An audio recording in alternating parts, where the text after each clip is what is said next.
Welcome to Bleach Revisited. I am Karakura Gold, your host of this series in which we will be reading every single chapter of the Bleach manga, providing critical analysis of the art and the narrative, as well as personal response to each of these chapters. We'll also be discussing how the individual chapter connects to the rest of the manga as a whole. As usual, we begin these videos with a reading of the chapter that we are currently on. This is Chapter 116. However, I should also mention it's the beginning of Volume 14, as well as an extra length chapter, so it'll be much longer than the usual chapter length. So, without further ado, let us begin Volume 14 of Bleach, a Shonen Jump manga with story and art by Kubo Tite. Mom, Dad, are you guys watching? I finally did it. The Bleach anime is on TV Tokyo, with scenes that move and dialogue that you can hear. I'm so happy I could cry. Anyway, I'm originally from Hiroshima, but TV Tokyo doesn't have a local affiliate there. Mom, Dad, can you see it there? Kubo Tite. It'll be shown in Hiroshima too, don't worry. Editorial Department. Bleach is author Kubo Tite's second title. Kubo made his debut with Zombie Powder, a 4-volume series for Weekly Shonen Jump. To date, Bleach has been translated into numerous languages, and has also inspired an animated TV series that began airing in Japan in 2004. Beginning its serialization in 2001, Bleach is still a mainstay in the pages of Weekly Shonen Jump. In 2005, Bleach was awarded with the prestigious Shogakukan Manga Award in the Shonen Boys category. By the way, Volume 14 of Bleach is rated T for teen, recommended for ages 13 and up. This volume contains fantasy violence. Creak, creak, tower of purgatory, piercing the world like light. Sway, sway, tower of spine, will it be us or the sky that falls? Bleach, Volume 14, White Tower Rocks. This is the Bleach All-Stars and Stories. We have Ichigo Kurosaki, Rukia Kuchiki, Byakuya Kuchiki, Uryu Ishida, Orihime Inoue, and Mayuri Koratsuchi.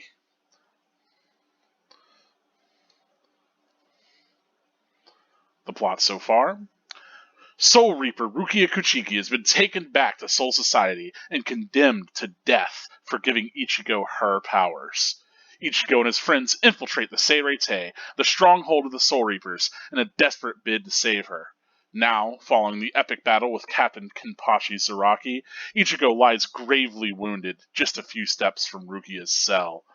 Ganju and Hanataro get to her first, but discover that Rukia is the Soul Reaper that killed Ganju's brother. But before Ganju can have his revenge, Rukia's brother, Byakuya Kuchiki, appears. Bleach, Volume 14, White Tower Rocks. This is Chapter 116, White Tower Rocks. The Ugendo quarters of the 13th Company's captain. What? Aizen's been killed? When? By whom? Why? It happened earlier today. The murder and motive are not known. This is Bleach, Chapter 116, White Tower Rocks.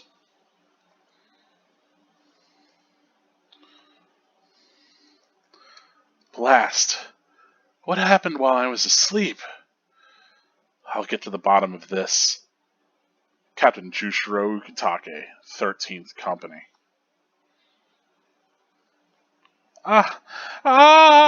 That's Byakuya Kuchiki, Captain of the 6th Company. Byakuya Kuchiki, so he's... You know him, Mr. Ganju? Of course. The Kuchiki are one of the 4 noble families who hold the highest rank of Shoichi, the true first, and he's the greatest leader in his family ever. The most famous of the 13 captains. This stinks. Why'd he have to show up? There's no way we could beat him. We don't stand a chance. Maybe he'll let us go, if we beg for our lives. What are you talking about, Mr. Ganju? Let's run. We'll take Miss Rukia with us. Are you crazy? Do you see another way out of here? We have to cross that bridge. Do you think we could get past that guy? He'll kill us. You expect me to risk my life for her? She killed my brother! I won't die for her. No way, not for her. Um, alright. I understand. This rescue was never really personal for you anyway. There's no reason you should fight for her. But would you at least take Miss Rukia with you? I'll stay and stop him. Are you crazy? Do you know what you're saying? I believe I do. I know how you feel. I wouldn't want to risk my life for an enemy either. I'd do the same thing in your position. That's not what I mean. The guy's spiritual pressure is at least as great as Zaraki's. There's no way you can handle someone like that. I know. But I came here to save Miss Rukia. I can't leave without trying. Thank you for everything. I hope we'll meet again. No, Hanataro, you can't. Hey, what are you doing? Let me go. That idiot. He doesn't even have a Zenpakuto. What do you think he could do? Look at him, he's shaking, he's scared. Stop acting tough! What? Darn it! Ah! Huh? What was that? Move! Mr. Kanju! Ah! Forgive me, brother. Your revenge is gonna have to wait. Blame our sister for not raising me to be a coward who'd abandon a friend. Okay, pretty boy. You gotta get past me.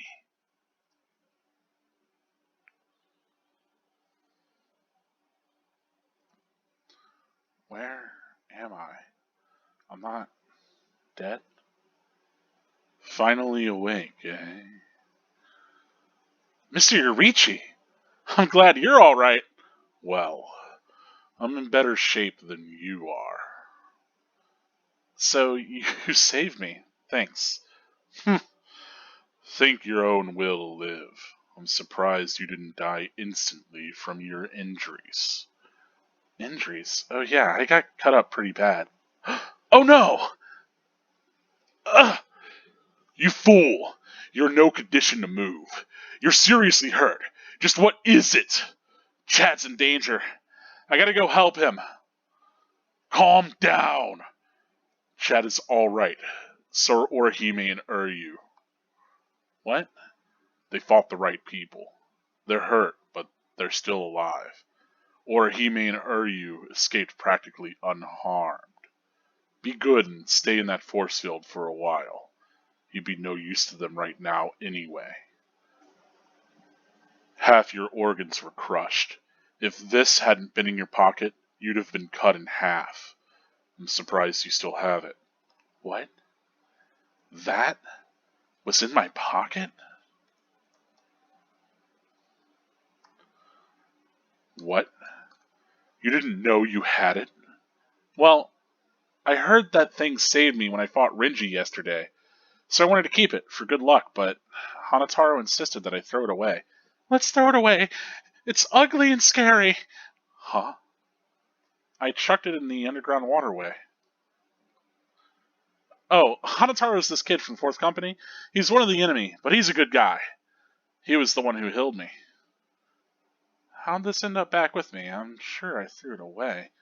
Wait, I'll hold on to it. What? But I just got it back. Give it to me. Do as I say. Oh, okay, take it, please. Jeez, you don't have to look so mean. If you wanted it, why didn't you just say so? I doubt it, but better safe than sorry. You know, you're pretty amazing, Mr. Yorichi. How so? This place is crawling with captains, but you don't have a scratch on you. And you carried me here with your little body. Well, it wasn't so hard in my original form. Huh? Your original form? Yes. I've kept it from all of you.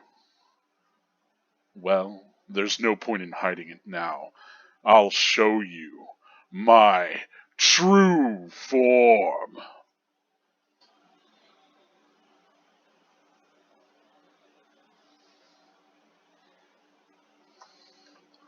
Ah, ah, huh? You look truly surprised. Not that I blame you. Most people assume that I'm Mel because of how I sound. They're so naive. Revealing my true form is always a delight.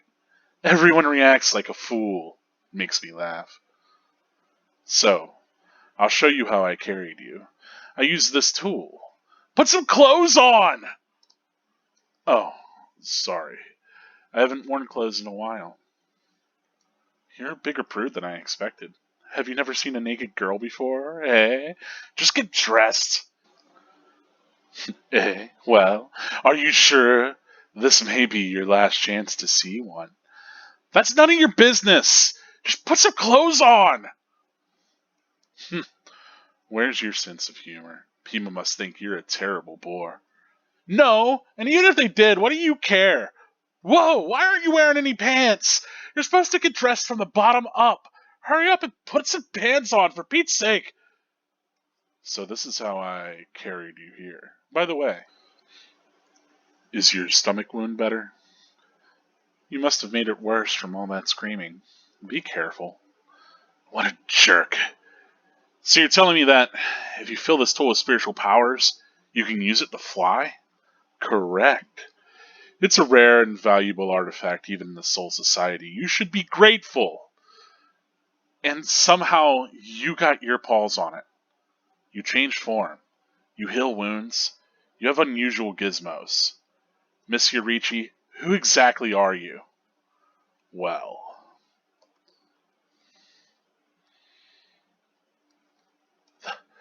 the spiritual pressure. It's him! It's coming from the Zen Psyche, the Repentance Palace. Wait, Ichigo, what are you going to do? Ganju and Hanataro were heading there. If I don't go, who's going to save them? Fly! Wait, Ichigo! Fool.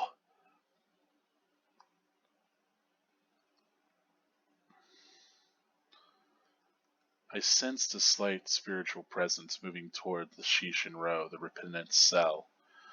I came here to see what terrible foe had gained entry, concealing its spiritual pressure. It ended up being only a louse. How absurd. Where are you going, Miss Rukia? Let go, Hanataro.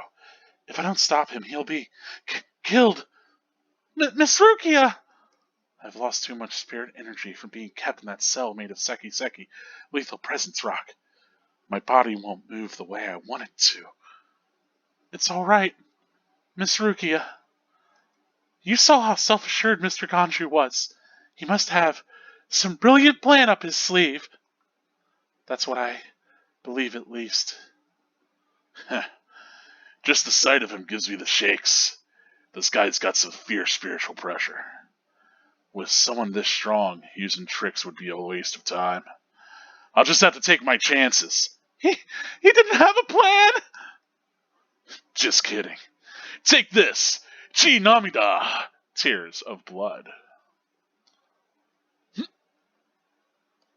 Disappear. My sword isn't for crushing vermin. Ah! Mr. Ganju! Not so fast! Are you deaf? I told you to disappear. Save it, rich boy! I don't care if you are some hot-shot nobleman. I'm a Shiba. There isn't a coward among us who'd be scared off that easily. A Shiba? So you're one of them? No. Then I apologize for dismissing you. You will not leave here alive. Huh. What are you going to do from over there? Please don't! Brother! Die.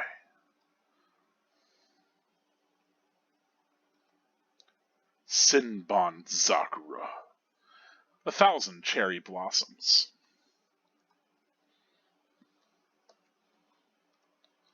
What the? The blade disappeared? Run!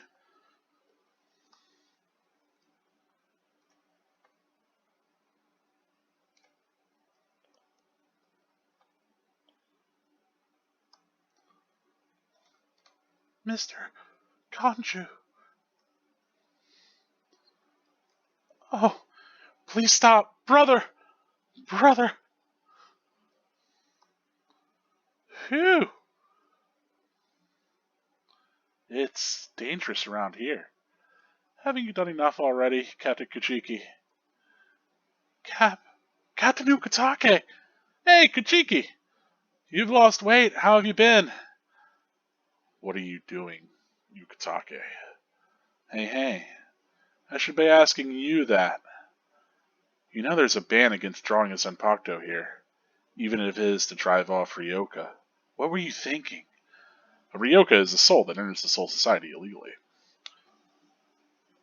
There is a wartime exemption. The drawing of Zenpakuto is permitted. A wartime exemption? Is the appearance of a few wayward Ryoka that important? Was Aizen killed by... What? That spiritual pressure, it could only belong to a captain, but I don't recognize it. Whose is it? Where's it coming from? This spiritual pressure, is it...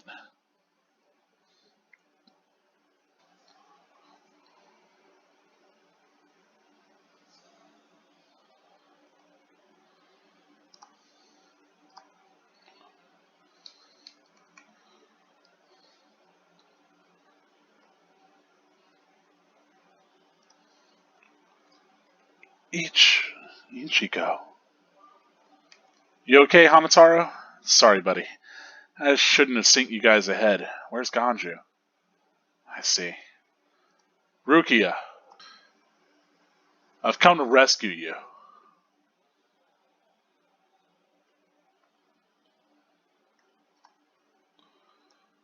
What's with that face? I came all the way here to help you. You can at least smile. You fool. I told you not to come. I told you not to come after me. Look at you. A fool. Okay, I'm an idiot. So, yell at me all you want later. After I beat him. Meanwhile, in the world of the living, Series 2, Midoriko's Secret Diary, 5th grade, Class 1, Number 13, Midoriko Tono, July 21st, sunny. Today, my long-awaited summer vacation finally begins. I was at Yuzu and Karen's beck and call during first semester, as usual, but now that I'm free of them, I'm going to have lots of fun. I'm really excited to know what memories I'll make over the summer. I wish summer vacation would never end. And that is it for chapter 116, White Tower Rocks. Yeah, a bit of a longer chapter this time. Let me get back to the beginning of it and we can start our discussion of it. But yeah, beginning of volume 14, we get this more than double length chapter. I mean, usually we get around 20 pages, 24 maximum, but this is definitely more than 50, so yeah, it is quite striking.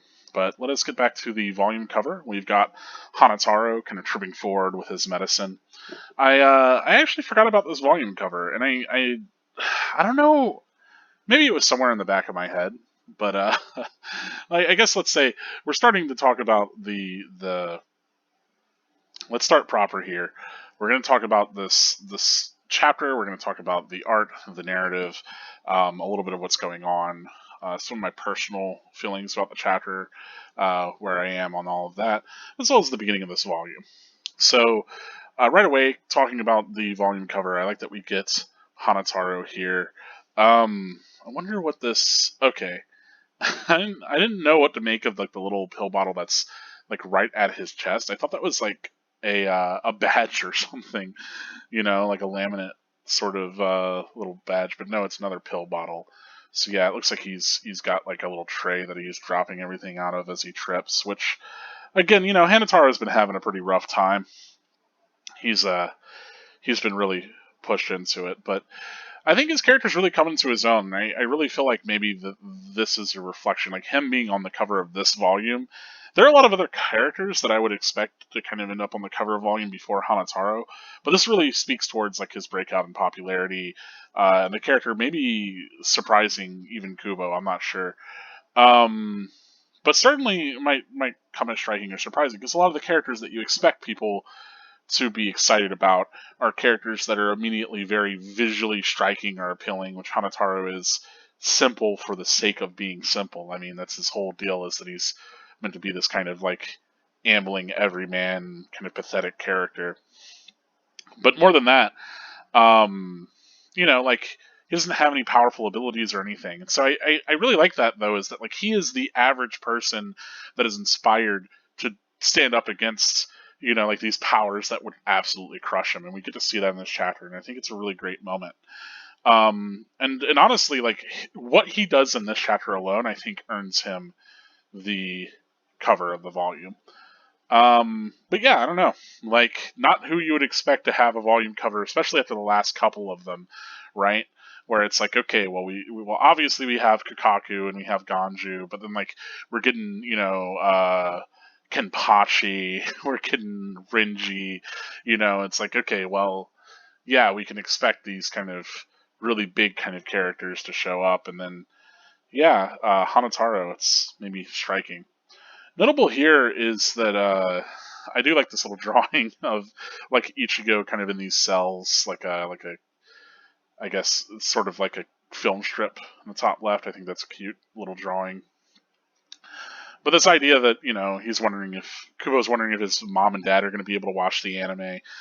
Keep in mind, like Kubo's only in his 20s whenever this is getting created.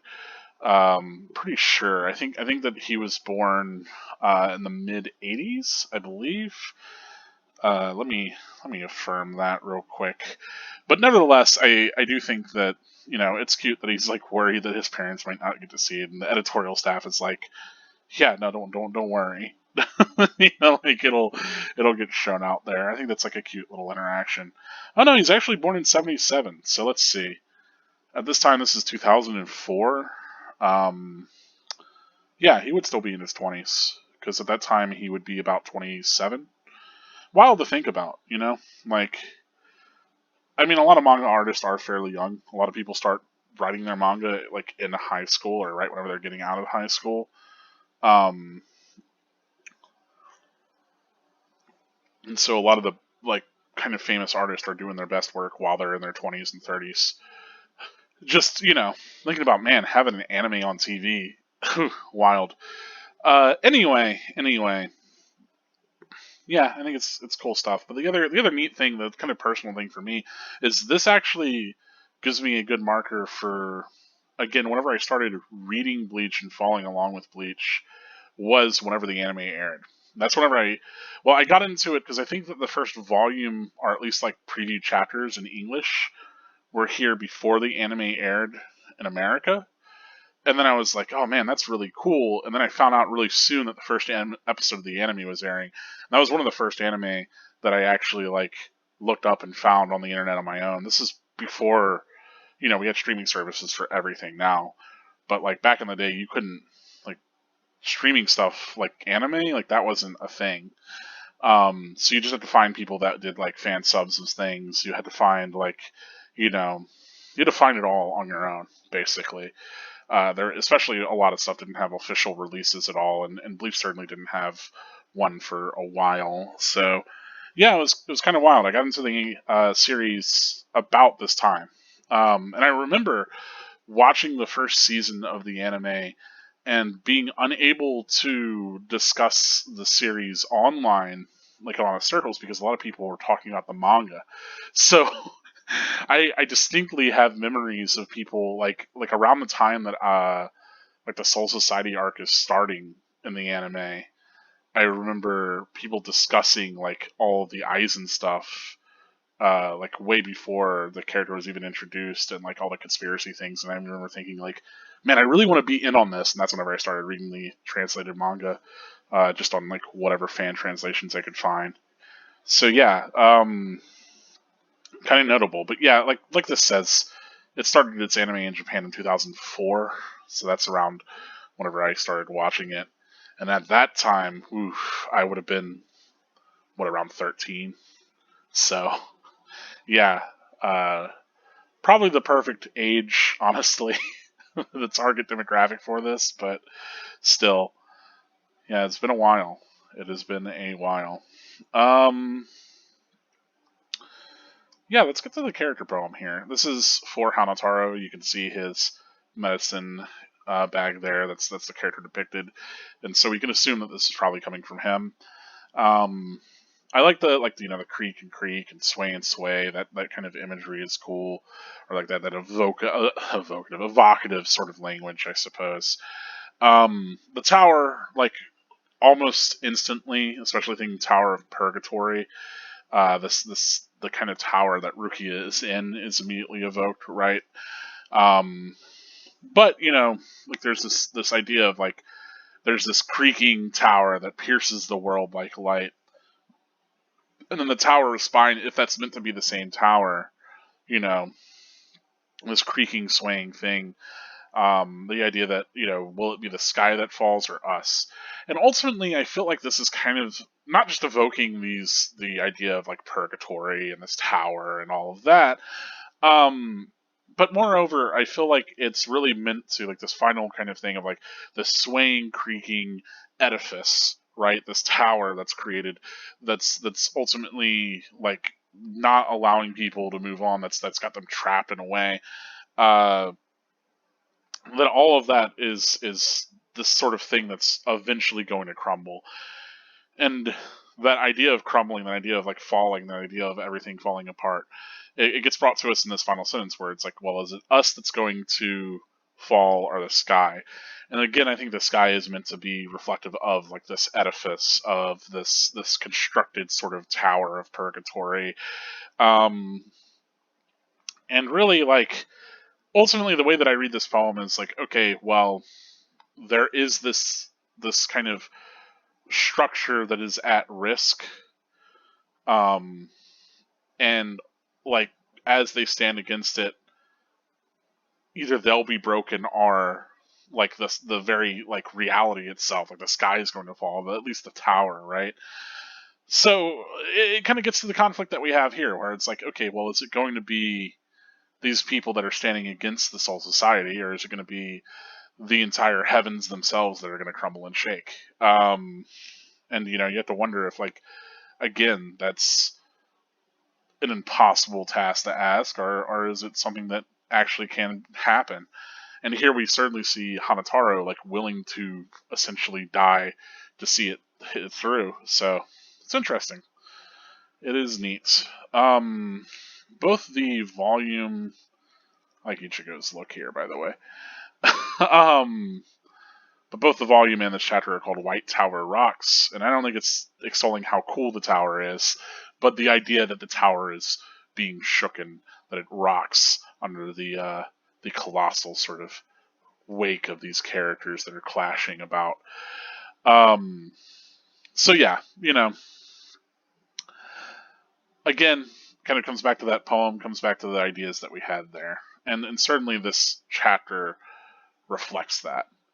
I like that we come in here. I don't know if Ugendo is something that should have been translated. Like the Ugendo quarters doesn't make a lot of sense to me. Um,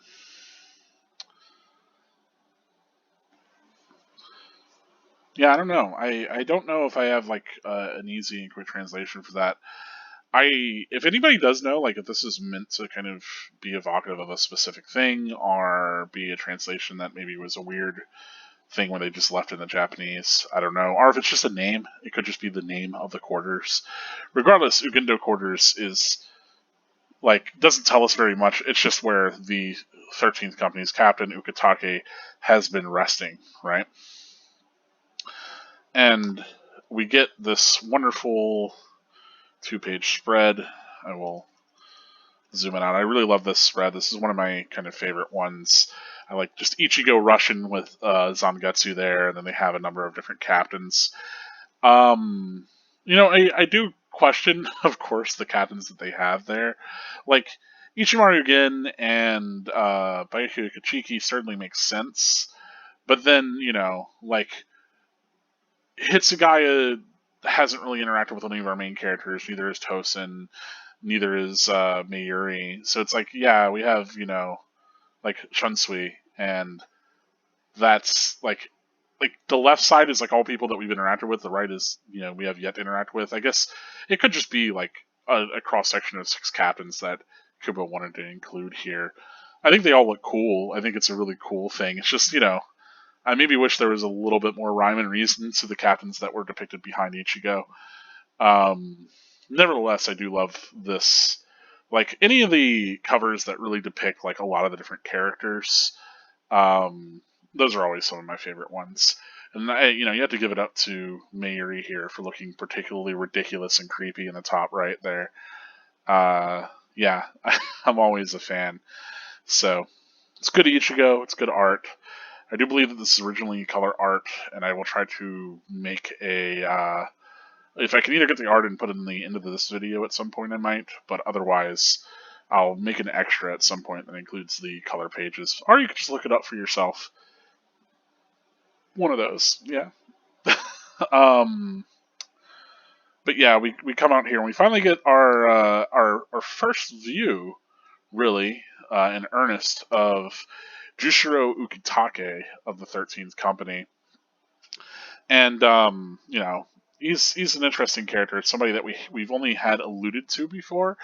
That all said, he did technically appear a while back. So if you remember, whenever Rukia was involved in everything with Grand Fisher, she has a flashback where somebody was telling her about the different kinds of battles that people get in. That sometimes they have a battle for like life and death, but other times there's battle for pride, I believe is the way it goes. That individual, like, we never get to actually see them, but it was clearly another Soul Reaper, and it was one with long white hair. And knowing that Rukia is a member of the 13th Company, it can be speculated that that conversation was one that was had with Captain Jushiro Ukitake. So technically, Ukitake is the first captain that we see in the entirety of the manga, far before Byakuya shows up, far before Soul Society. So, fun bit of trivia, I suppose. You can always stump people with that one. You can always ask, like, yeah, what's the first captain that appears in Bleach? Usually people will say, oh, well, Byakuya, right? Technically not true. Anyway. Yeah, so we cut back to the Tower of Penitence, and again, using a top of the panel sort of long, skinny boy here to get us there, typical Kubo fashion. We have the immense spiritual pressure of Byakuya weighing down on everybody, and I love, again, the reactions and the fear of this captain that's come.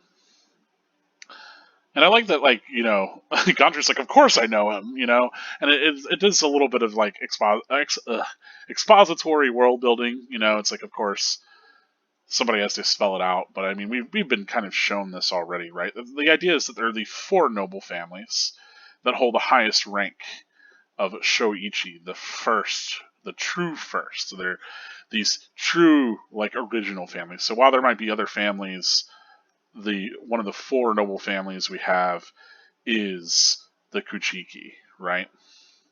And he is supposedly the greatest leader in his family ever, and the most famous of the 13 captains, which is kind of wild, and sort of maybe makes you wonder, like, again, thinking about the conspiracy, thinking about why he and Renji specifically are sent to go and pick up Rukia, right? Regarding Rukia's execution, why he was so closely involved in that, being that he is so a famous kind of great leader.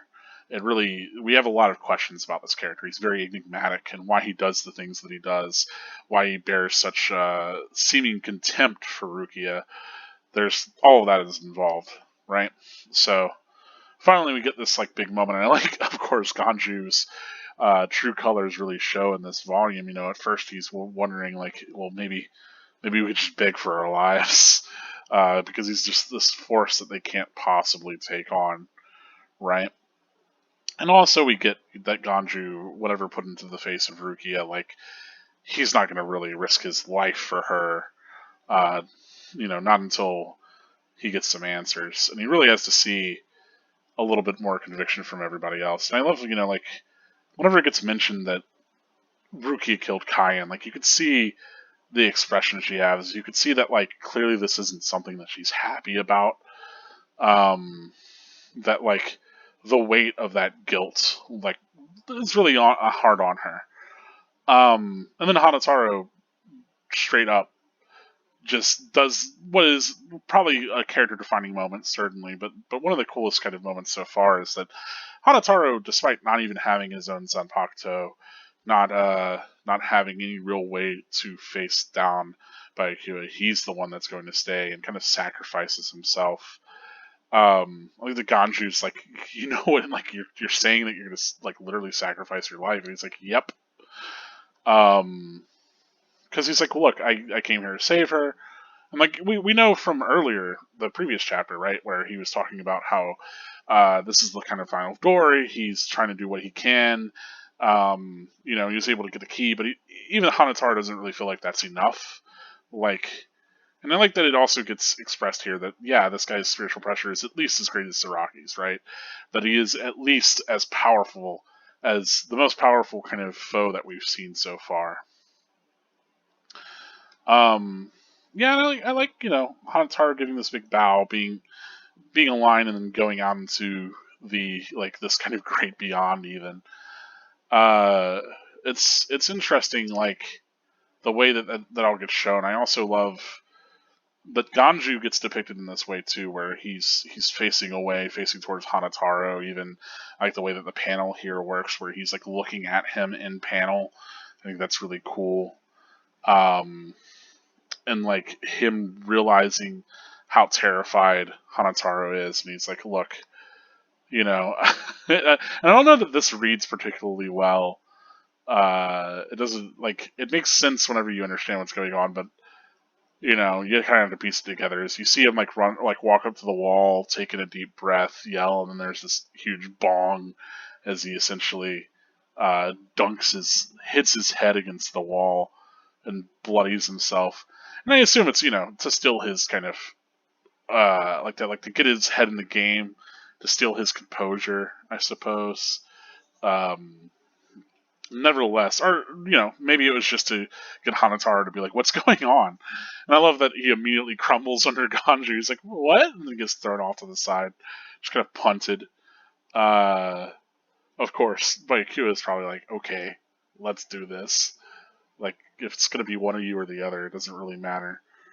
And it's interesting that Ganju's still having this idea like he's going to get revenge. But ultimately, I like that he considers Hanataro a friend, and that like that is a little bit of growth for Ganju, because Hanataro is a Shinigami. Hanataro is one of the enemy, but the fact that Hanataro proves through these personal connections that he's willing to kind of turn his back on whatever, like everything that Shinigami kind of stand for, even to save Rukia, that he's got this personal connection, and ultimately, like, he has that connection next to Ichigo, so it all comes back to Ichigo, one way or the other. But, the Ganju considers Hanataro a friend, and then, like, after seeing Hanataro willing to literally sacrifice his life, Ganju's like, look, I can't put my own, like, revenge over my connection to this friend, even if it is, something that, like, is a serious sort of undertaking, even though it is a life or death situation, even though he is completely outmatched. Notably, like, I mean, like, they make a big deal out of there only being the bridge, and Ganju could just destroy the bridge. No? Perhaps? Maybe?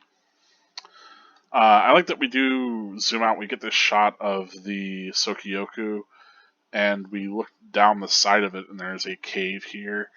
And I mentioned it. Let's see. No, maybe not. There's something I was going to bring up, but then I recognize that probably I'm wrong here. Is that we see here that Zangetsu is actually all wrapped up here on the side, because we see another sword in here, notably, but we'll get to that in a second. Um, of course, we have Yorichi looking over Ichigo, making sure he's fine. He's inside this like kind of interestingly this little force field. Uh, it's curious. You have to wonder exactly like if that is what's healing him, or maybe keeping others from sensing his spiritual energy. It's a little unclear. He sits up and he's bleeding. Mostly a lot of dialogue here. A lot of kind of catching up. I do like the sort of reference that we've gotten to Yurichi's done this with Ichigo before, right? Where Yurichi's just jumped into his face to calm him down, to get him to like relax and chill out. Uh, and it comes up again, the hollow mask that Ichigo has, right? And had it not been like on his body, then he would have been cut in half. And here we see the mask once more. And I think this time, I got it wrong last time. I think originally it did have the 3 stripes at the top, but now I believe the one on the cheek is new. So yeah, I'm pretty sure that the stripe on the cheek is new. That is, we didn't see that previously. So this isn't exactly the same as the mask that he had before. It's got a little bit more detail on it, almost as if the like like the speculation I believe is that it gets a new stripe every time that the mask gets called out. That said, I think it originally had the 3 stripes whenever he used it, whenever it was in the Shattered Shaft, I believe. Because it originally forms then, and I believe that it has the 3 stripes at the top then. And then whenever it comes back during the Renji fight, I think it still only has those 3 stripes. I could be wrong, but I'm pretty sure it's those 3 that time, and then this last one gets added now after the Zaraki fight. So, it's kind of interesting, like, and he brings up, Ichigo's like, oh, well, yeah, I wanted to keep it for good luck, but Hanataro threw it away. And you could see, like, Yurishi gets this really troubled look on her face. Now I can finally say her. I'm surprised. If I had slipped up before this point, by calling Mr. Yurichi or her, by using the different pronouns, I don't know if I have, but if I have, I apologize. But I think I haven't. I think I've been pretty good about keeping Yurichi's true form and gender a secret, at least throughout this. But nevertheless, I will be referring to Yurichi as her from here on out, as that is one of the big reveals in this chapter. But here, yeah, you can see that there's a sword in the background of this, and I was like, wait, is that meant to be Zangetsu? But no, it's just some other sword kind of in the background here. I don't even think it's meant to be a Zanbakuto, maybe an Asuichi that just hasn't been used. That's just like in storage, which is weird. I don't know. Nevertheless, yeah, like he's like, oh, I like that. Like he sees this like really serious expression from Yurichi, and instead of like him being like, oh yeah, I just manifest a hollow mask every now and then, isn't that troubling and weird? Instead, he's like, oh, you're worried about Hanataro. Yeah, he's from the 4th company. No, yeah, like I like that Ichigo just absolutely head empty thinks that the thing that Yurichi is looking quite serious about might be the Hanataro thing. That's like his immediate reaction. I think is kind of telling of where Ichigo is. That he's like, oh well, I'll hold on. I was pretty sure that I threw it away, but like Yurichi's like, look, just give it to me. And Yurichi kind of has this internalization, like, look, I doubt it, but I gotta be better safe than sorry regarding this mask. So we get more of this idea that the mask is perhaps something troubling, perhaps reflective of some sort of darkness within Ichigo. And again, I think it's kind of right for people or at the very least, it's no surprise why people speculated that the like anti Ichigo or white Ichigo inside of Ichigo's inner mind is like some reflection of like a hollow version of Ichigo, especially with all this mass business. Um, but that is kind of entirely speculative. But I remember that being like the really popular theory at the time. That was essentially there were people that were already calling the character Hollow Ichigo, um, because again we don't really have a name for that character as of this point, right? So I will continue to call the character White, but yeah, I think it would be unfair to not bring up that the popular speculation was what it was. There's a lot of different theories about who killed Aizen. I remember being on a lot of forums at the time, and like people trying to kind of puzzle it out and thinking it was one way or the other. Yeah, yeah, it's kind of interesting, but nevertheless, I like that this kind of comes over here. Like Ichigo's finally bringing up, hey, you managed to do all of this despite just being a fucking cat, and Yorichi's like, I'm not just a cat. I also really like there's an earlier panel of Yorichi that I think whenever Ichigo is sort of freaking out. Yeah, over here, this top left panel. I just like the way Yorichi looks in this panel. I think it's one of my favorite little expressions of hers. It reminds me a lot of the cat from Sailor Moon, actually, in that panel. Very Sailor Moon esque. Anyway, let's get back here. Of course, it gets mentioned that there's this true form, and I think this is interesting that this gets coupled, with like, oh well, there's this mass, there's this idea of perhaps there's like this hollow, like mass that Ichigo's got. There's maybe a hollow form that he has. Certainly, the whole idea was that he was becoming a hollow in the Shattered Shaft, and so immediately off of that, like I love Ichigo's reaction in the bottom right, like how shocked he is as Yorichi is going to reveal a true form, and it kind of comes as a bit of a gag that, of course, it is just a woman. Uh, of course, this terrifies Ichigo because he is a huge prude, but also maybe not what he expected. um, yeah, and Yorichi's got like these cat eyes, kind of cat-like hair almost, where you can sort of see the way that the hair teases out left and right, that it's almost like cat ears. Though I believe that she just has normal ears. Um, yeah, jeez. We get this tool, right, that she used to carry Ichigo around, and of course Ichigo being like, "Hey, put on some clothes," and Yorichi quickly gets dressed. I will say that I think Yorichi has a fantastic design as like their human design. We'll get to see it kind of in full in a page or two, but like Yorichi just not having any bottoms on, and especially this part here where she's teasing Ichigo, like, "Oh, this might be your last chance," as she picks up the bottom of her shirt and like lifts it up in this way, and the speech balloon kind of covers all of her bits. Of course, Ichigo.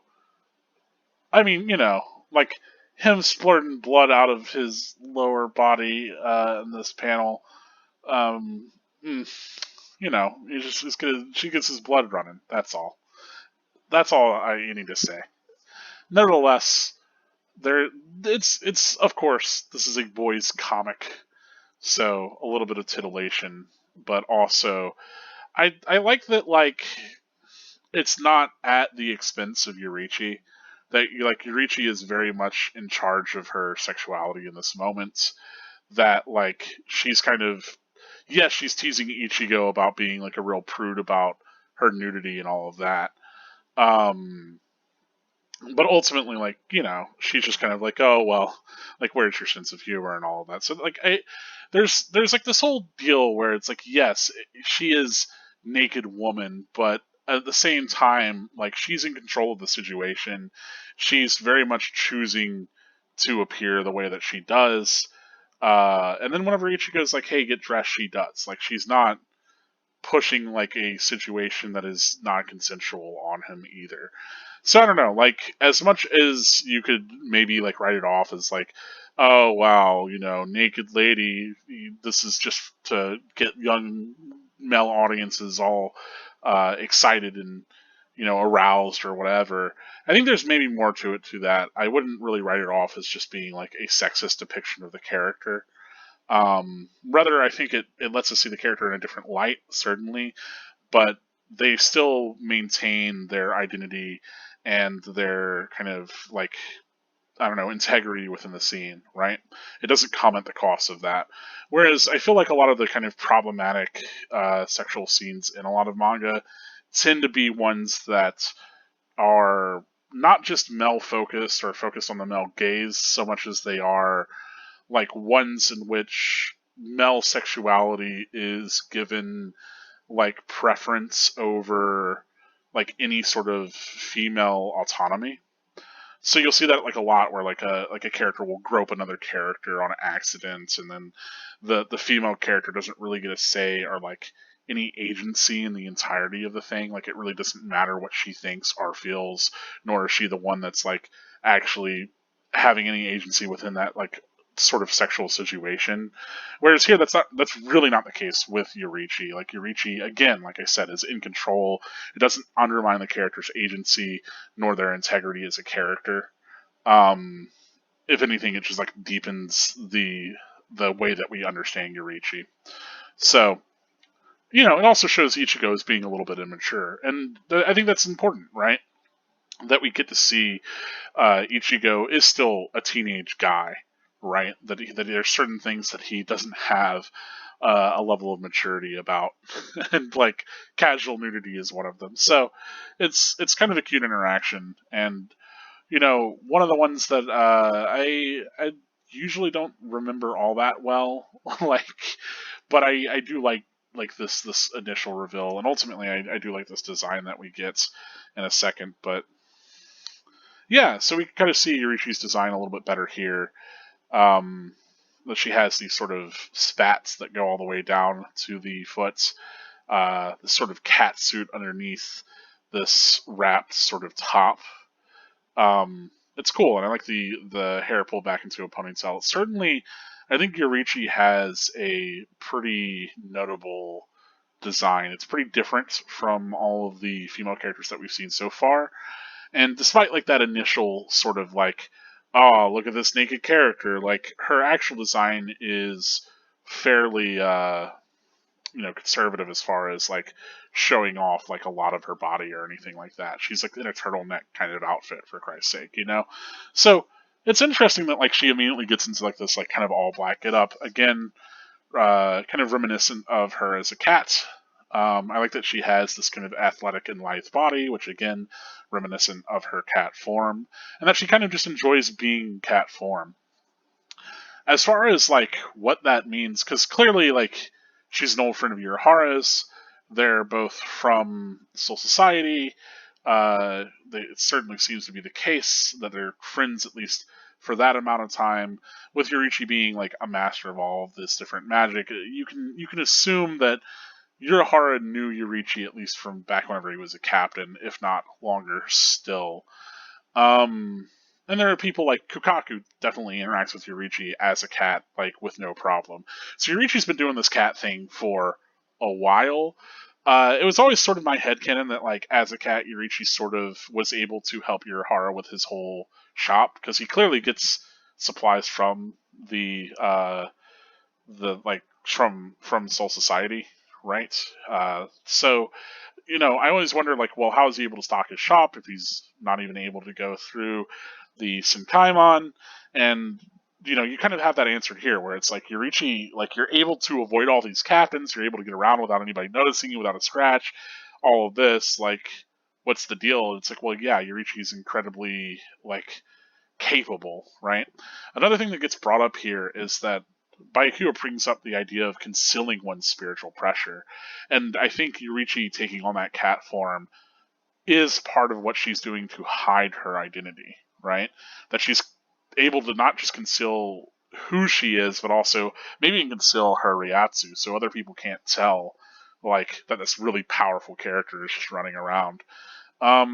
Yeah, so it's kind of neat that like I like the way that this is handled, because if it was sort of, and I mean, like, we always had the idea that Yorichi was pretty strong, but like, how's a cat gonna do battle, you know? If you do watch the second Bleach intro, they do have Yorichi snap one of the characters Zenpakuto in half as a cat, which I think is kind of hilarious. It's something that I kind of wish that we had seen here, but nevertheless, it is fun to think about, like, why Yorichi takes on this different form, what the situation is, and all of that. Again, I kind of always read it as a means of sort of hiding her identity and getting around the Seirite and the Soul Society without issue, and being like kind of this envoy of Urahara, since Urahara doesn't have unfettered kind of access to everything. And it's interesting here that like Ichigo brings that up, right? She's like, oh yeah, this is a rare and valuable artifact, even in the Soul Society, right? And Ichigo's like, yeah, you somehow just happen to get it, and you change form, and you heal wounds, and you have all these different gizmos. Like, who are you? You know? And so I think that like Ichigo's right to call that out, because certainly like Yorichi's ability to get her hands on things that she shouldn't, and Yorichi's like real prowess and capability should be something that Ichigo is like, okay, well, clearly I'm not being told the whole truth of like who you are or what's going on here.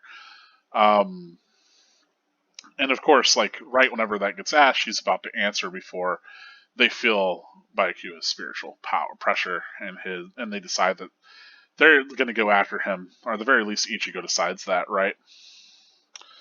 I do like this does have a name. I don't know if it gets mentioned here or later. I don't think it gets mentioned in this chapter, but the tool that he does use does have a name. It's notably it's an artifact in an artifact. It's an accessory you can use in the Bleach Brave Souls gacha game. It makes your character run faster because they can't really amalgamate flying. But yeah, I do like that he just like uses this to go and fly.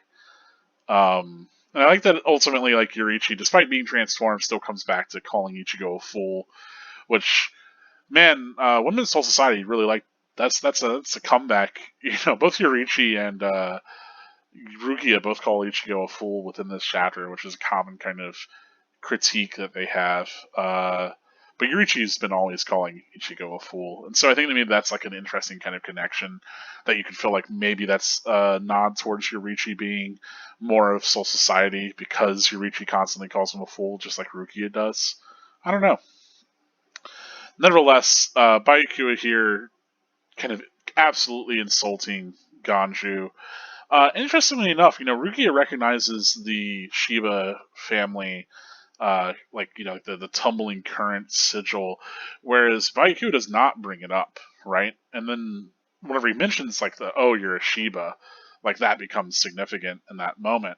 So I wonder if it's like Rukia just having a closer connection to the Shiba, and like the whole everything with Kain holding a little bit more significance to her, or if it's Byakuya literally just turning a blind eye to it until it gets mentioned and then he feels like he has to.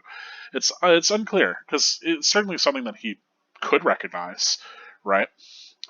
And of course, Rukia expresses that, like, she's lost too much of their energy being caught here, which makes sense. Like, in the tower, there's nothing to kind of keep somebody from just breaking out, right? There's no, like, all the guards are on the other side of the bridge.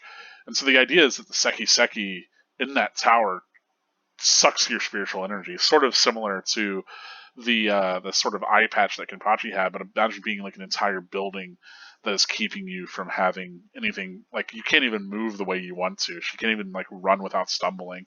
And so I think that's the idea, that like even like someone who is capped in class could be put into this tower and they're essentially reduced to like this level of weakness. Yeah, I love, the gag setup here. I think is fine enough. Like this idea, like, well, Ganju must have a trick up his sleeve, definitely, and he just charges in. Of course, like him deciding that he's going to throw this blinding powder and then maybe blow up the bridge, I think might have been Ganju's plan. Nevertheless, God, I love just like how quick, like he's dragging back his arm, and then we get like this streak of blood running the course of his arm here, as he expresses, disappear, and we get the like just absolute flow of blood. We don't even see him draw his sword. Again, kind of reminded of the absolute speed that Byakuya has, right? Of course, here he's expressing like, you know, he's not. There's not a coward among the Shiba. He doesn't care. He's gonna kind of bring it to him, and I like that Byakuya kind of has like a almost surprised expression for once.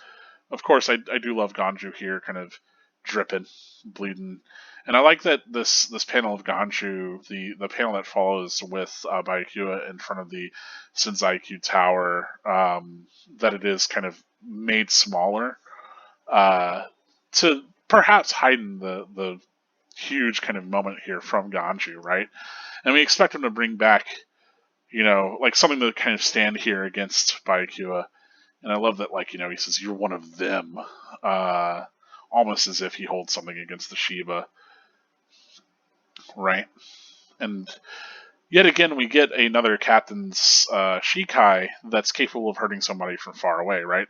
This really does mirror in a lot of ways whenever Ichigo showed up to the gates, right? And then of Ichimaru again, he was like, "What are you going to do from over there? Are you going to throw your sword at me?" And then Gin used Shinso to knock Ichigo out of the way. It could have probably killed him. I still hold that to be the case. But yeah, same sort of situation where a captain from far away activates their Shikai, and the other character, perhaps ignorant of it, gets dealt with. And here he, expresses Dai, Senbon Zakura, which is a thousand cherry blossoms. The the sword creating these kind of motes of light, disappearing entirely. The blade does, um, and yeah, like I like that Ganju's like, "Wait, where'd the sword go? Like, what's going on?" And Rukia tries to express that he needs to run, but he's unable to get away before he's absolutely eviscerated. And like, I love that it's just like almost like 1,000 slashes across his body as he just kind of falls. Um, this is a moment that I think is really cool in the manga. I don't know if it works better in the anime. It might, because I think like the manga does a good enough job. I believe. I wish that they would have done, because here we do have like the sword disappearing in front of them. I just wish that it was kind of like we got to see this panel with the sword, and then immediately the next panel where like it's just the kind of cherry blossom scatter of the blade being gone. Because yeah, like I don't know, there's something to that. There's something to like the 1-to-1. It sort of reminds me of there was that moment whenever in the previous volume when Ichigo was fighting Zaraki and Zangetsu appears, and they had like those back-to-back like pages of Zaraki walking away while throwing his sword up on his shoulder, and then Zangetsu just being there with the panel being almost identical. I think that would have probably been more striking for like the disappearance of his blade for his Shikai, but it works well enough. I think that the character is expressing like what the blade disappeared, and then you getting the little panel of just the hilt of Senbon Zakura, I think, does enough to kind of express what is happening here. But I maybe it could have been a little bit more kind of visually presented, I suppose. I don't know. What are your thoughts on that? Because I feel like it works really clearly in the anime, whereas here it's not as clear as it could be. We have enough dialogue cues as well as like a few panels to express that, but I don't know. I like it nevertheless. And I like that Rukia jumps in the way of Hanataro to protect him from perhaps this slash. And before it seems like he has to actually manipulate the hilt of his blade to manipulate whatever's getting cut up But Ukitake shows up to stop him. And this is maybe, this volume perhaps starts a new trend in Bleach. This is one of the memes of Bleach. There's many memes in the Bleach. There's many kind of aspects that get brought up, but this idea of like a character just appearing behind another character suddenly, that's like, oh, I'm actually behind you, kind of thing. It happens in fights a lot, like to show off a character's speed, right? Like, oh, I'm behind you now, that sort of thing. We haven't really seen it yet. But we did sort of see it here, where all of a sudden Baiku is behind Ganju as he slashes him, uh, and then here Ugatake surprisingly gets behind Baiku. But you usually get a page like this where a character is behind another character, and you have the one in the foreground very shocked as the one in the background coolly is behind them. You could probably find a montage of them, though, spoilers, of course, as this is something that will happen throughout the entire run of Bleach. But yeah, Yukitake finally shows up, and we get a little bit of interaction from him. He's like, I like that he is like, oh, hey, Rukia, like, he's just kind of being chummy. That's one of the things that I kind of like about Yukitake, is that, despite having been absent and sick, he's really trying to make heads or tails of the situation. Um, you know, I like that he brings up the idea that there's a band against strong in Zanpakuto, so like, what are you doing? And I think that's a clever move by Yukitake, because he probably understands how law-abiding Byakuya is, right? And so it's smart of Yukitake to bring up here, like, hey, bro, you're breaking the rules. Aren't you all about the rules? And then he's like, well, no, it's we have an exemption right now. And then he brings up again, like, okay, well, yeah, we have an exemption, but, like, are a few Ryoka really that important? And do you really believe that Aizen was killed by them? Like a captain of our level killed by these guys? Really? You know? And so, of course, I do love this moment where they're like, oh, well, that sort of spiritual pressure could only belong to a captain. And of course, it's Ichigo, which I like that. Like, we get confirmation that Ichigo's spiritual pressure is on the level of a captain's at this point. It gives further validity to that the whole idea of like, well, he beat Kenpachi. How powerful really is Ichigo? And here we have a captain being like, well, is that like, that's a captain's Ryatsu, but I don't recognize it. And of course, here is Ichigo flying on in. Always kind of thought that was cool. We get that double page. We get like this landing. Very, very cool moment as our protagonists are reunited. And interestingly enough, Ichigo like steps past Rukia, checks in on Hanataro, makes sure he's fine, right? There's this almost nonchalant, and then he's like, yeah, well, I've come to rescue you. And Ichigo trying to be cool, trying to be a cool guy, still bleeding out from where he was cut across the entirety of his torso. Would have been cut in half if not for his mask. And I love, like, he's like, oh, well, you could at least smile. Like, what's with that face? And, her expression softens, like, a considerable amount as she starts to cry, like, because it's certainly reminiscent of the moment whenever he left, right?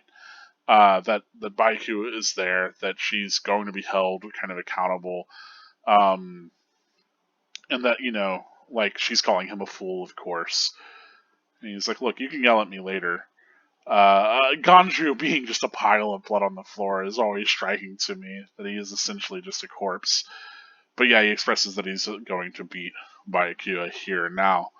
Which, good luck. You've got two captains to fight. You could hardly you could hardly draw with one of them. And now you're wounded and you're going to take on two. Questionable at best. But, yeah. Yeah, as we get to the end of the volume, we get another Meanwhile in the Living World series. Notably, we get the character that was, like, in a single chapter that showed up as one of Karen's classmates. And if you were wondering what Midoriko was up to. Yeah, so, all in all, big double chapter, lots going on. And I think the idea is that this is this pretty significant moment. We get to see a lot of kind of important kind of revelations. One, Ichigo's got this mask. Two, Byakuya has showed up. He's defeated Ganju. Three, Ukitake finally appears as a character, and like is interacting and is kind of calling into question everything that's happening. He's not really sure that everything should be pointed towards just the Ryoka.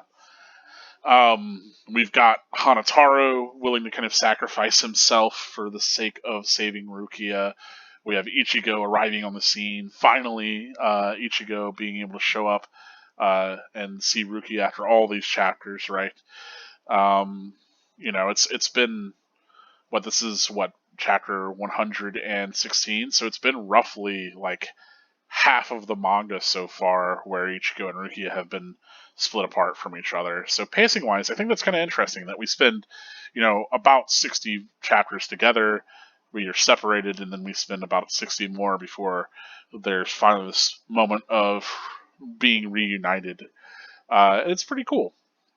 So yeah, I am a big fan of this chapter, this big double extra length chapter. It's cool stuff. I always feel like whenever Kubo does one of those extra long chapters, he tends to deliver. So this has been a pretty exciting one. But let me know what your thoughts are, how you feel about it, all of that. Like if this is your first time reading it, how you feel about a lot of these kind of revelatory moments. But if this is something that you're revisiting, let me know too. Your thoughts on everything. I'm curious because I think this is really a strong opening to this volume, and again sets the tone moving forward for a lot of what we're going to see for the rest of the Soul Society arc. So I'm a big fan of it, but it's certainly a shift, perhaps, from what we've gotten so far. Maybe. Anyway, let's talk about spoilers. Let's talk about how this connects to the rest of the manga. And I will say, one of the reasons maybe why I forget Hanataro's like little moment in the sun is because it is so sadly short-lived. And I know that like Kobo tends to kind of try to like bring him back up. I know he shows up for like a little bit in the Arrancar arc. But yeah, like that's it's surprising that the character sort of just only exists in the Soul Society arc, and then we don't get to see very much of him, given how big of a breakout character he was. Nevertheless, like I'm still a fan of him. I always like characters like Hanataro. I like the kind of regular, not so powerful character that still stands against the odds and does what they can, and is even self-sacrificial to an extent. I like that Ichigo ultimately has had such an effect through these different connections that like he has inspired Hanataro to live, like this maybe a more dangerous life for sure, but one where he really insists upon the things that he cares about. It's cool stuff. Yeah, getting into the actual chapter. I like the idea of again talking about the Ugendo quarters, being stricken by that, especially the idea that Yukitake has like a specific place that he has to be taken care of because of Mimihagi, right? Um, and then he's kind of they mention that he's been asleep this entire time, right? So yeah, I think that's kind of striking. I think that's kind of significant. Also, the fact that he isn't in his Shihaku show right here, but it's instead in like a different garb altogether, I think is significant. Yeah, I like that he decides that he's going to get to the bottom of everything. That like the second that he gets up, Yukitaki's like, okay, something's going on. I need to figure it out. And he immediately goes to Rukia to talk to her and to like figure things out with her. So like Ukitake kind of is usually looked down upon. A lot of people don't really have a favorable opinion of him. I think one of the big reasons is he doesn't really get a huge battle here or there. Like the battles that we do get, he kind of plays second fiddle to Shunsui. And in the Thousand Year Blood War, like he kind of just sacrifices himself, right? So we never really get to see very much from him. Maybe we will in the Hell arc. Maybe that will make people reconsider his character. But like he is one of the most powerful captains. He is on Shunsui's level. Like he is incredibly decisive. The second that he wakes up from like everything that he's been dealing with here, he immediately decides like, well, time to get to the bottom of this and solve this conspiracy, and then he pretty much does.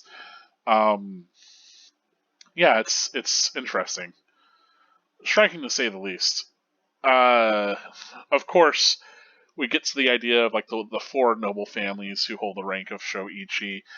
Um, there is speculation. I don't know if it ever gets confirmed that the Shiba family is one of those four families, right? Because there's other noble families for sure. We know, of course, the Shihoan that Yorichi is a part of is one of them, which I think is kind of cool that the Shoichi get brought up here whenever like the whole idea of like who are you, Yorichi, gets brought up too. I think that's kind of interesting. Um, I think the whatchamacallit, uh, in the novels, the like Tokinada's clan, the Sunashiro or whatever it is, I think they end up being one of the four big noble clan families. I'm pretty sure. I could be wrong, but I know it's the Kuchiki and the Shihoan, um, and that like otherwise there's like a number of smaller families. Like I believe that like both Shunsui and Yukitake, of course Omeda, and Soifan are both of these like kind of vassal families or these other sort of noble houses. Um, yeah, maybe the idea is that the Shiva were supposed to be the fifth family. I think the idea was like the Shiva were essentially supposed to be on the same level as the rest of the others before kind of falling, right, before having that decline. Um, but yeah, I think the Can't Fear Your Own World I think confirms that Tsuneyashiro is the other one of the other four. But yeah, yeah, the idea I think ultimately this comes back to what I was talking about before about these clans, about these groups that are founding this whole society, because the idea is that the the biggest noble families all had a stake in binding the Soul King, right? Um, and so I think all of them essentially came into power because they were more or less like the ones that were behind this thing that split reality into three different parts, right? So they essentially became the governing body of the Seirete and essentially of the universe, more or less. Um, but yeah, like I think that's kind of the significance that's there, and maybe the Shiba were of those, which holds a little bit of sense then. Um, but yeah. As far as Baiku being the greatest leader of his family ever, I don't know. We're not really shown any of the other Kuchiki, so maybe that makes sense. But at this point, I don't know really if Baiku is perhaps maybe he's the greatest leader for their family. I don't know what all he's done uh, really at this point. I'm trying to think of things. As far as being famous of the 13 captains, that's also kind of I don't know. I don't know how much there is there to talk about his fame, because you think of like, okay, well, what could he have accomplished in this time? I mean, we think about characters like Mayuri, who's probably infamous, certainly had a lot to do with the Quincy eradication and all of that. Um, I there's because I think about like there's all the visored who are no longer captains. You'd think like one of the most famous of the 13 captains would be someone like Shunsui or Yukitake, who are like the darlings of the academy, who are like these famous for having two Zanpakuto, which is almost unheard of. Or you think it would be like Unohana Retsu, who is the original Kenpachi? I know that's like behind her. Maybe for a character like Ganju, he wouldn't have that sort of insight, but still, um, even Ichimaru Gen is like this prodigy who has quickly risen through the ranks.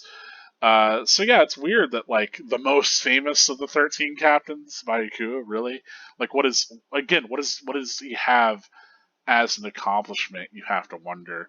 Perhaps he's been particularly vigilant. Perhaps he's really reshaped the family and brought them into a new era. I'm not so sure, but nevertheless, you know, he is talked up pretty heavily here. Of course, like you can really get the sense that like Rukia really feels bad about having killed Kaien, and I like that like in the previous chapter she is like he died by my blade, but she's not like I killed him. It's interesting that she's willing to admit like what she really did have a hand in, but ultimately it was Metastasia that I think killed him, right? So, eh. Um, of course, I do love this moment with Hanataro as he goes out to face down Byakuya before immediately being shouted down by Ganju, who decides to face him anyway. Um, yeah, yeah, yeah. I think it's interesting. Of course, Yoriichi has a little hideout here at the base of the Sokyoku Hill. Curious. And there's a lot of things that I'm curious about here because like Yoriichi is healing Ichigo, has him in some sort of force field, which I'm not entirely sure what's going on with the force field. I don't know if that's having some effect on healing him or what. Of course, the mask gets brought up. Yoriichi is troubled by it because, of course, like I think at this moment, this is where Yoriichi realizes that Urahara must have made him into a visored, like on purpose. And I think that's such like a cool moment that Yoriichi like has like this like literally like this moment of like realization that Ichigo isn't just like working with operating with Shinigami powers here, but like Yoriichi has realized the full scope of Urahara's influence, which is kind of wild. Um, Now I did bring up like because I had thought and I'd misremembered this. I thought that he was healing in hot springs right here, particularly because of this transformation being so like smoky and vaporous. I remember it's even more so in the anime because, of course, they need to censor it a little bit more for television. Um, so like I misremember this scene as actually being in a hot springs, but it's not because I thought she was using the hot springs sort of stuff that Tinjiro would eventually use later on, but guess I'm wrong on that one. Nevertheless, the force field stuff makes me think of Hachi. So Hachigen of the Visored. So I don't know what's going on with the force field. Um, Yeah, I think like there's a lot of people that speculate like Beast Realm stuff with Yoriichi transforming into a cat. I don't think it's any like Beast Realm sort of thing going on. I think that she literally just uses a technique to make herself take on the form of a cat in order to better evade the sort of scrutiny because she is the scion of the Shihoan clan because she has pretty unmistakable Rietsu because there are a lot of people here that would recognize her, right? So for her to operate, around the Soul Society, she needs to take on a different form. But I like here that she's decided to just take on her normal sort of human form. Um, and part of that is that like she's going to hide less from Ichigo, but part of that is I think that like the gig is sort of up and they have to operate in a less discreet fashion moving forward. Um, and it kind of notes that Yoriichi is actually going to take charge, and part of this is that she's decided that she's going to train Ichigo to use Bankai at this point too, right? Nevertheless, I do like that we get the one of the Ch.116 clan artifacts here. I love that like she gets called out about who she is, but before she could say that, of course, Byakuya comes in. Um, yeah, interesting that they have this artifact for flying, even though we know that like I guess technically Shinigami can run around in the sky at higher ranks, but it's still cool. Um, yeah, kind of interestingly enough, I like that like the area underneath the bridge there is almost like the range of Sinbon Sakura. I think it's kind of neat. Um, of course, Ganju going in with the kind of like tear gas, perhaps, and not completely underestimating Baiku's speed. I think that Baiku's speed gets shown off a lot to really again establish he is fast character, so that it's more striking whenever Ichigo can keep up and even surprise him with his own speed. Um, yeah, Ganju continuing to fight despite being bloodied uh, and being wounded. I think that's common in Bleach in general. The idea that there's not a coward among the Shiba, uh, of course, also rings true. Um, I like that Baiku is like, oh well, if you're a Shiba, then I have to destroy you. I can't let you leave alive. Perhaps speaks towards the disgrace of the Shiba and the fact that Byakuya is willing to do anything to kind of rout them, I suppose. Maybe they're seen as completely as criminals outright. I do like the striking, the Sinbon Sakura. I think it's good stuff. Now, he does say die and then he uses it. I think, again, characters that are capable of using Bankai can use their Shikai without having to say the release command is, I believe, what gets explained later. So he doesn't have to say scatter Sinbon Sakura um, to release it. But I don't know. Nevertheless, of course, Ganju gets eviscerated. Yeah, I don't know that we ever really see Sinbon Sakura lay that much damage on somebody in one go. This moment is absolutely reflective of the way that the behind you panels get used a lot. Uh, and I actually forgot that like Yukitake shows up and does this. It like if I am guilty of one thing, it's certainly of on my first read, sort of like writing off Ukitake a lot. And I think the character is a lot more interesting than I gave him credit on an initial read. That's for sure. Um, I'm interested to see if there's anything that really like links to Mimihagi or some of the other stuff with him early on. But certainly that like he shows up and the way that he's interacting and the way that like he's calling out like the whole idea of you know like the Ryoka actually being captain of all of this. Again, I do like that Ichigo is confirmed to have Reiatsu that is on captain level here. Um, you know, him showing up with the wing, kind of cool. Yeah, I don't know if I really have any other connections. I know he uses the mantle, the cape, and I think that like the little like circlet in his like at his chest, like this bit here stays as a part of his design whenever he uses that later piece of Shihoan tech, the mantle. Um, he has a couple of other wrappings too. Whenever we get to that point. So I always thought that look was really cool, like Ichigo and like the big cool cape that he gets from the Shihoan. But yeah, I like that. Like like this, you at least smile. What's with that face? This is something that comes back up whenever Ichigo saves her at the Sokyoku. I'm pretty sure. I think this gets revisited in a way. Uh, and so yeah, of course, you know Ichigo's just got to beat Byakuya, which as we know he does not do right now. But nevertheless, it's all good stuff. I mean, like I'm trying to think of some of the other connections that we have here, other than obviously this is the showdown that will end up happening. It's just kind of put off for a couple of chapters yet, as Ichigo's not quite there for now. But yeah, I don't know. Like Hanataro willing to kind of do the big self-sacrificial thing. I don't know that we really see that moment again from any characters, but I could be wrong.